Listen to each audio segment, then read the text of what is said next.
नथु खां ने कभी नहीं सोचा था कि इन्हें असले के बलबूते पर अपना धंधा जारी रखना पड़ेगा। वो अपने खानदान का पहला फर्द था जिसने कलाशनकोव हाथ में उठाई थी, वगरना ना तो वो लोग एक नाली या दो नाली बंदूक से ज्यादा अपने घरों में कुछ नहीं रखा करते थे। हनीफ यूं भी ऐसे बढ़ा जैसे बांस का पौधा बढ़ता है। इसकी जवानी काबिले रख्श थी। न जाने किसी तरह मौलवी साहब के मजबूर करने पर इसने स्कूल की 8 जमातें पढ़ ली थी, फिर कभी स्कूल का मुंह नहीं देखा। नजदीकी देहातों के छोटे मोटे बदमाश तो इन लोगों से सलाम दुआ रखना ही अपने लिए बाइस शर्फ जानते थे। हनीफ खान ने कम उम्री में असले का इस्तेमाल सीख लिया था और अपने बाप का बाजू बन गया था।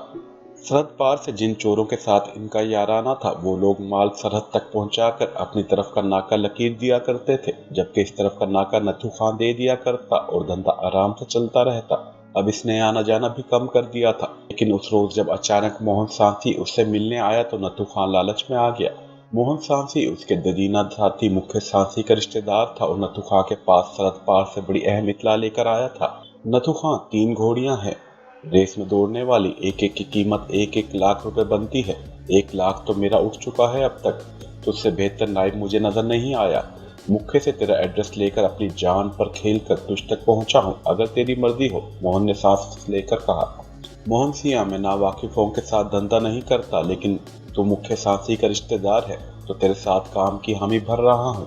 सरहद तक तू माल पहुंचा दे, उससे आगे मेरी जिम्मेदारी है। मैं जबान का बंदा हूँ, जो कीमत लगी आधा तेरा आधा मेरा। नुकसान में भी हम आधे आधे के जिम्मेवार होंगे। माल खा इधर पकड़ा जाए या उधर पकड़ा जाए। नथु खां, तेरा हुक्म सर आंखों पर। मेरा ये पहला चक्कर है, मैंने माल अपने कब्जे में कर रखा है। 2 घोड़ियों पर तुम बाप बेटे बैठ जाना, मैं संभाल लूंगा। हम इकट्ठे इधर आएंगे और जब तक माल फरोख्त ना हो मैं यहीं रहूंगा। मेरी बात मान और नाका भरने का चक्कर जाने दे। जो 20-30 हजार इन लोगों को देने हैं वही हमारे बच्चों के मुंह में जाएंगे। और हाँ, ये कोई आम गाइर भैंसे नहीं है, नस्लदार घोड़ियां हैं। किसी का भी दिल बेईमान हो सकता है।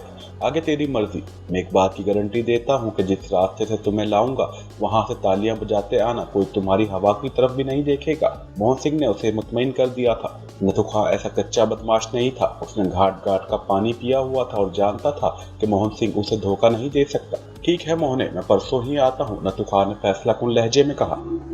तुम मुख्य सांसी के घर की तरफ आना, गांव के बाहर वाली बैठक में। मैं तुम्हारा इंतजार करूंगा। रात का पहला पहर हो तो बेहतर है, हम सुबह होने तक माल समेत वापस पहुंच सकते हैं। मोहने ने अपनी तरफ से मुकम्मल जाल बिछा दिया था। उसी रात उन्होंने मोहने को सरद अबूर करा दी। हनीफ अब 20-22 साल का गबरू जवान था। जवानी भी उस पर टूट कर आई थी। नथु खां ने शुरू ही से उसकी परवरिश इस अंदाज से की थी कि हनीफ का जिस्म भी उसके इरादों की तरह मजबूत बना दिया था। गांव के जिस रास्ते से वो गुजरता था, कई जवानियां उसके कदमों में बिछी जाती थी, लेकिन नथु खां ने भी अक्लमंदी की थी। बच्चा, कभी औरत, शराब और जुए के चक्कर में ना पड़ना, कुत्ते की मौत मारे जाओगे। उसने ये फिक्रा इतनी मर्तबा हनीफ से कहा था कि उसके लाशऊर में बसकर रह गया था। और ऐसा ही हुआ था। हनीफ ने अब तक इन तीनों कबाहतों से एहतराज बरता था। यही सबब था कि वो फौलाद की तरह मजबूत और इरादों का धनी निकला था। बीएसएफ के साथ 2 मुकाबलों के बाद से नथु खां ने खुद को ज्यादा ही मुसल्ला रखना शुरू कर दिया था। और आज भी जब उसने सरहद अबूर करना चाही तो न जाने क्यों जिंदगी में पहली मर्तबा उसका जी चाहा अपने बेटे को साथ न ले जाए। हनीफे यार, तू आज इधर ही टिक जा, उसने सारे शाम ही अपने बेटे से कहा। चाचा, तेरे मुंह से ऐसी बात, कमाल है, क्या मेरे खून पर शक करने लगा है? क्या कह रहा है तू? हनीफ खान ने हैरानगी से बाप की तरफ देखकर जवाब दिया। नहीं बच्चे, जाने क्यों आज दिल नहीं चाह रहा। यूं भी अब हमें किसी इकट्ठे मुहिम पर नहीं जाना चाहिए। तू जानता है कि अकेली संतान है तू मेरी, और मैं नहीं चाहता कि यार मैं अपने हिस्से की उम्र जिंदगी गुजार ली। तू समझता क्यों नहीं? उसे समझ नहीं आ रही थी कि अपने बेटे को किस तरह समझाए। देख चाचा, ये पार्टी नहीं है और सौदा भी बड़ा है। आज तो मैं रुकने वाला नहीं हूँ, फिर कभी इस मसले पर बात करेंगे। अब मंजिल खोटी न कर और अल्लाह को याद करके चल दे। अच्छा, तेरी मर्जी पुत्र, तैयारी मुकम्मल रखना। दोनों ने तैयारी मुकम्मल की थी। दोनों के पास कमर से बंधे थैलों में 5-5 ग्रेनेड रखे थे। इसने अपने बेटे को एक ही सबक पढ़ाया था, जैसे ही हार्ट की आवाज आए सालों पर बम फेंक देना। यह हार्ट का फ्रॉड ही होता है। हमसे बहुत तंग है ये, कभी हमें साले जिंदा नहीं छोड़ेंगे। अगर कभी हम काबू में आ गए, हनीफा बच्चा, अपनी इनसे 47 से ही जंग चली आ रही है, समझ गया ना? चाचा बेफिक्र हो जा, इन्होंने अभी हनीफे के हाथ नहीं देखे, उसने बाप को पूरा एतमाद लहजे में कहा। दोनों तरबियत के मुताबिक सफर कर रहे थे। आगे नथु खां और उसके पीछे 15-20 गज का फासला छोड़कर हनीफ आ रहा था। मुख्य सांसी के गांव का रास्ता सब महफूज था। उन्हें आधे से ज्यादा सफर बेले ही पे तय करना पड़ता था। उसके बाद खेतों के एक मुख्तसर सिलसिले से गुजरकर वो गांव की हदूद में दाखिल हो जाया करते थे। बेले के खात्मे पर दरख्तों के गहरे झुंड आते थे, जहां से एक मर्तबा पहले भी दोनों बीएसएफ का मुकाबला करके फरार हो चुके थे। अभी वो दरख्तों के झुंड के नजदीक ही पहुंचे थे जब अचानक ही नथु खां ठिठक कर रह गया। उसने कहीं दूर से अपनी सिमत आते सिगरेट के धुएं की बू सूंघ ली थी। हसास नाक और कान उसे विरसे में मिले थे। इन हालात में तो यूं भी उसकी कारकर्दगी कई गुना बढ़ जाती थी। ये कोई खेतों का सिलसिला नहीं था जहां रात को किसान मौजूद हों। यहाँ सिवाय बीएसएफ के और कोई नहीं हो सकता था, या फिर उनके कबीले का कोई फर्द होता, लेकिन इसके भी इम्कानात ना होने के बराबर थे। नथु खां ने अपने बड़ों से सीखा था कि मामूली सा खतरा महसूस करते ही अपना रास्ता बदल लो। गो के धुएं की बू उसे एक लम्हे के लिए महसूस हुई थी, लेकिन उसने दूसरे ही लम्हे रास्ता तब्दील करने का फैसला कर लिया था। अभी वो चंद कदम ही चल पाए थे जब उन्हें अचानक हॉल्ट हॉल्ट की आवाजें बुलंद होने सुनाई दी, जिसके साथ ही दोनों बाप बेटों ने पहले से एहतियातन हाथों में पकड़े दस्ती बमों की पीने निकालकर आवाजों के सिमत उछाल दिए और इसी अमल को तब तक दोहराते रहे जब तक उनके पास बमों का जखीरा खत्म नहीं हो गया। अंधेरा, बमों के धमाके और उड़ाने वाले धूल ने इन्हें चंद सेकंड की मोहलत दिला दी थी, और ये वो मोहलत इनके काम आई। नथु खां के ताक़ुब में हनीफ भी लंगूर की सी फुर्ती से नजदीकी दरख्त पर चढ़ता चला गया। जब इंस्पेक्टर चुनीलाल के हुक्म पर भगत सिंह ने रोशनी राउंड फेंकने शुरू किए तो दोनों अपने जिस्मों को दरख्त के घने पत्तों और टहनियों में इस तरह छुपा लिया था कि वो दरख्त ही का हिस्सा दिखाई देने लगे थे। बीएसएफ के जवानों ने अपने अफसर के ताक़ुब में जंगली घास पर अपना गुस्सा निकाल लिया था। किसी ने आसमान की तरफ नजर उठाने की जहमत नहीं की थी। अगर वो ऐसा करते भी तो इन्हें ना देख पाते। ये जरूर था कि अगर इंस्पेक्टर चुनीलाल तैश में आकर जंगली घास की भेंट चढ़ने वाली गोलियों का कुछ हिस्सा दरख्तों पर भी फेंक देता तो इन्हें जिंदा नहीं तो 2 लाशें कम से कम जरूर मिल जाती। दोनों ने बड़े इत्मीनान से बीएसएफ की भागदौड़ देखी थी और मुकम्मल सुकून से वो दरख्त से नीचे उतर आए थे। अब कोई इस बात का तसव्वुर भी नहीं कर सकता था कि दोनों दोबारा यहीं से गुजरेंगे, जबकि नथु खां कोई और फैसला भी कर चुका था। मोहन सिंह की गद्दारी ने उसका दिमाग खराब कर दिया था। नथु खां मोहने को सजा देने पर तुला हुआ था। उसने गद्दार को माफ करना नहीं सीखा था। हनीफ, तू वापस चला जा। लेकिन क्यों चाचा? हनीफ ने बाप के बदलते तेवरों से हालात का अंदाजा कर लिया था, लेकिन इत्माम हुज्जत के लिए पूछ लेना जरूरी समझता था। देख बच्चे, हर बात में जिद नहीं करते। तू क्या चाहेगा कि मेरी नस्ल ही खत्म हो जाए? मैं मोहने को माफ नहीं कर सकता। अगर मैं मारा गया तो मेरा बदला जरूर लेना। इन सालों ने क्या समझ रखा है नथु को कि ये क्या याद करेंगे कि मैं? इसने मोटी गाली देते हुए कहा।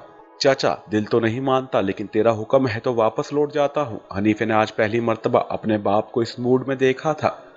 जा बच्चा, अल्लाह तेरा हाफिज हो। उसने अपने बेटे की पीठ थपकी और उसकी तरफ देखे बगैर दाईं तरफ घूम गया। हनीफ खां अपनी जगह खड़ा उस वक्त तक अपने बाप को नजर जमाए देखता रहा जब तक उसे अंधेरे की चादर ने नहीं गल लिया। इसके बाद ही वो बोझल कदमों से चलता पाकिस्तानी सरहद की तरफ वापस आया था। सरहद अबूर करने के बाद भी वो अपने बाप के इंतजार में गांव से बाहर उस रास्ते पर छुपकर बैठा रहा जिससे गुजरकर उसके बाप ने वापस आना था।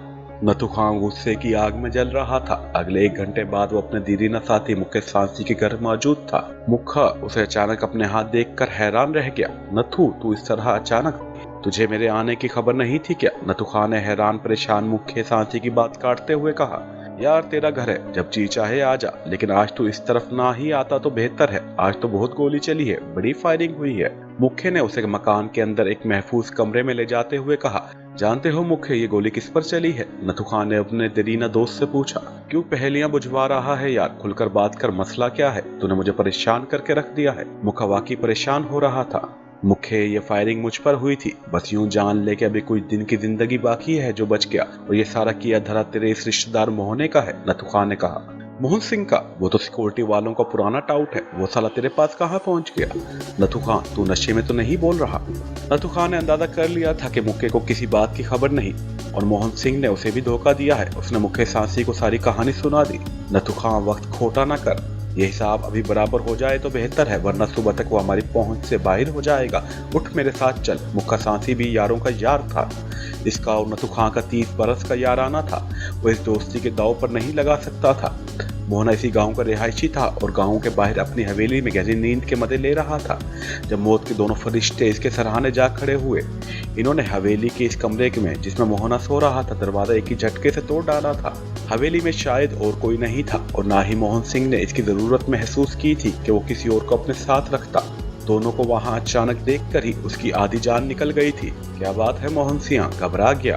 भाई मैं तेरा रिश्तेदार हूँ और ये मेरा यार नथु, डरने वाली क्या बात है भाई? मुख्य सांसी ने अपने हाथ में पकड़ी कुल्हाड़ी इसकी आंखों के सामने लहराते हुए कहा। मैं कुछ समझा नहीं बाबूजी, मोहन ने बमुश्किल आवाज निकाली। खबरदार जो मुझे किसी रिश्ते से पुकारा, कुत्ते की औलाद। तूने क्या नथु खां को भी कोई आम सा स्मगलर समझ लिया था? मुख्य ने उसके मुंह पर इतना जोरदार थप्पड़ मारा था कि वो चारपाई से उलटकर दूर जा गिरा और अब दीवार के साथ ही टिक गया था। कहाँ है घोड़ियां मोहन सिंह? देख लो, हम अपने वादे के मुताबिक आ गए हैं, लेकिन लगता है तूने अपना वादा पूरा नहीं किया। इस मर्तबा नथु खां की बारी थी। नथु खां, मेरी हवेली पर बंधे सारे जानवर खोल लो, मैं तुम्हें खुद सरहद तक छोड़ कर आऊंगा, लेकिन परमात्मा के लिए मुझे क्षमा कर दो, मुझसे गलती हो गई। मोहन सिंह ने इसके सामने हाथ जोड़ते हुए कहा। नहीं मोहन सिंह, गलती तुझसे नहीं मुझसे हुई है। मैंने तुझे पहचानने में गलती की, मेरी अकल पर पर्दा पड़ गया था। तूने मेरे यार का नाम लेकर मुझे धोखा दिया, लेकिन अब मैं गलती नहीं दोहराऊंगा, नथु खां ने फौंकारते हुए कहा। क्या मतलब? मोहन सिंह का रंग मरने से पहले ही दर्द पड़ गया था। मोहन सिंह, हम तेरे इन मालकों को जिनका तू कुत्ता है तेरी लाश का तोहफा छोड़कर जाएंगे, ताकि उन्हें इस बात का इल्म हो कि कभी कभी वक्त का पहिया उल्टा भी घूम जाता है। नथु खां की आवाज उसे किसी डरावने खंडर से बुलंद होती हुई भूतों की चीख की तरह सुनाई दी और मोहन सिंह के बारे बदन में खौफ सिरायत कर गया।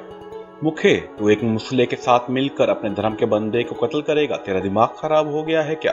देख ले, तू भी बच नहीं सकेगा, ये तुझे भी मार डालेगा। मोहन सिंह ने अभी तक अपने हवास कायम रखे थे और चाहा था कि धर्म के नाम पर हम दोनों को आपस में टकरा कर अपनी जान बचा ले। तेरे जैसे हजार दलील इंसान में एक मूसले पर निछावर कर सकता हूँ मोहने। मुखे का पारा आसमान को छू रहा था। मुखे, तू भी बच नहीं सकेगा। अगर मैं मारा गया तो सुबह होने से पहले बीएसएफ वाले तेरी भी टिक्का-बोटी कर देंगे। मैंने इन्हें बता दिया था कि अगर मुझे कुछ भी हुआ तो ये तेरे कारण होगा। अब भी वक्त है, तू निकल जा, इसे भी ले जा। मैं काली माँ की सौगंध खाकर कहता हूँ, कुछ नहीं बताऊंगा। हरामखोर, मौत को सामने देखकर भी तू मक्कारी और हरामखोरी से बाज नहीं आ रहा। तुझे तो बहुत पहले मर जाना चाहिए था। इतना कहकर उसने अपने हाथ में पकड़ी कुल्हाड़ी को दोनों हाथों से थाम लिया और जोरदार सर पर इसके वार किया। बस मुखे यार, बस कर, मैंने भी इससे हिसाब बराबर करना है। नथु खां ने मुखे के हाथ से कुल्हाड़ी पकड़ ली। मोहने के सर से खून का फुआरा उबल पड़ा था। वो बुज़दिलों की तरह चीख रहा था, लेकिन नथु खां के एक ही वार ने उसकी सारी चीखों का गला घोंट दिया। उसकी गर्दन तन से जुदा होकर दूर जा गिरी।